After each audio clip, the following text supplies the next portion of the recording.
অসম বিধানসভাত ৰঙা চকু দেখুৱাই হাতৰ মুঠি ওপৰলৈ তুলি হিমন্ত বিশ্ব শৰ্মা তুমি অসমৰ আটাইতকৈ ২ নম্বৰী মানুহ বুলি ক'ব পৰা মানুহ কেৱল মৰিয়া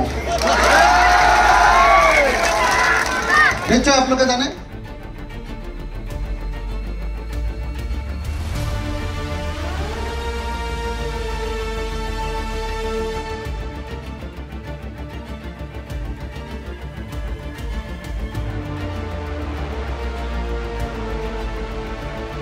দেখছে নাই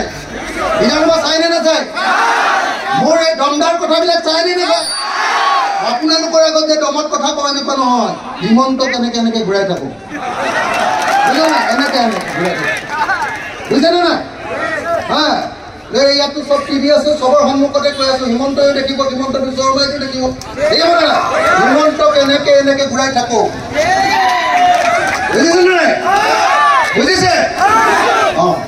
আৰু বেছি কথা নকওঁ বসুন্ধৰা আঁচনিত আপোনালোকৰ কাকো মাটি দিয়া নাই দিছে নেকি তিনিপুৰুষ লাগিব বুলি কাকো মাটি পট্টা দিয়া নাই দিছে নেকি নাই দিয়া হিমন্ত বিশ্ব শৰ্মাক ব্ৰহ্মপুত্ৰলৈ দলিয়াই যিদিনা পেলাম যিদিনা পেলাম 2026 চনত চাচা আৰু মামা চাচাৰ কোনোবা বন্ধু আছে নেকি আকৌ চাচা মই আকৌ চাচাকো দেখিব নোৱাৰো দেই হিমন্ত বিশ্ব শৰ্মাৰ সমানে মই বেয়া পাওঁ আকৌ চাচা জানে নাই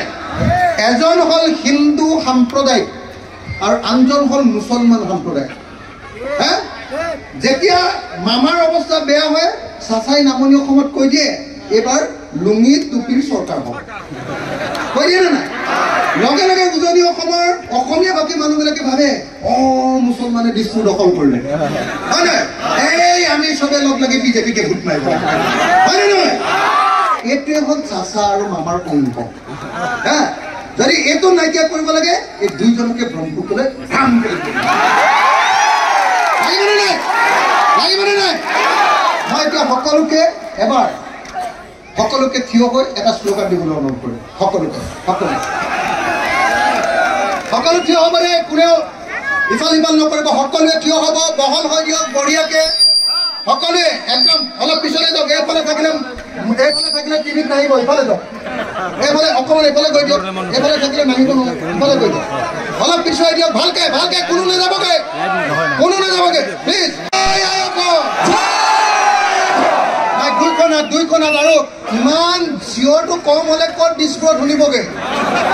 এই মাত্ৰ ক'লো বোলো হিমন্ত ভাইক দলিয়াই পেলাই দিম তথাপিও মাতটো ডাঙৰ হোৱা নাই একেলগতে দুইখনত অলপ পোহৰ লাগিব একেলগতে জয়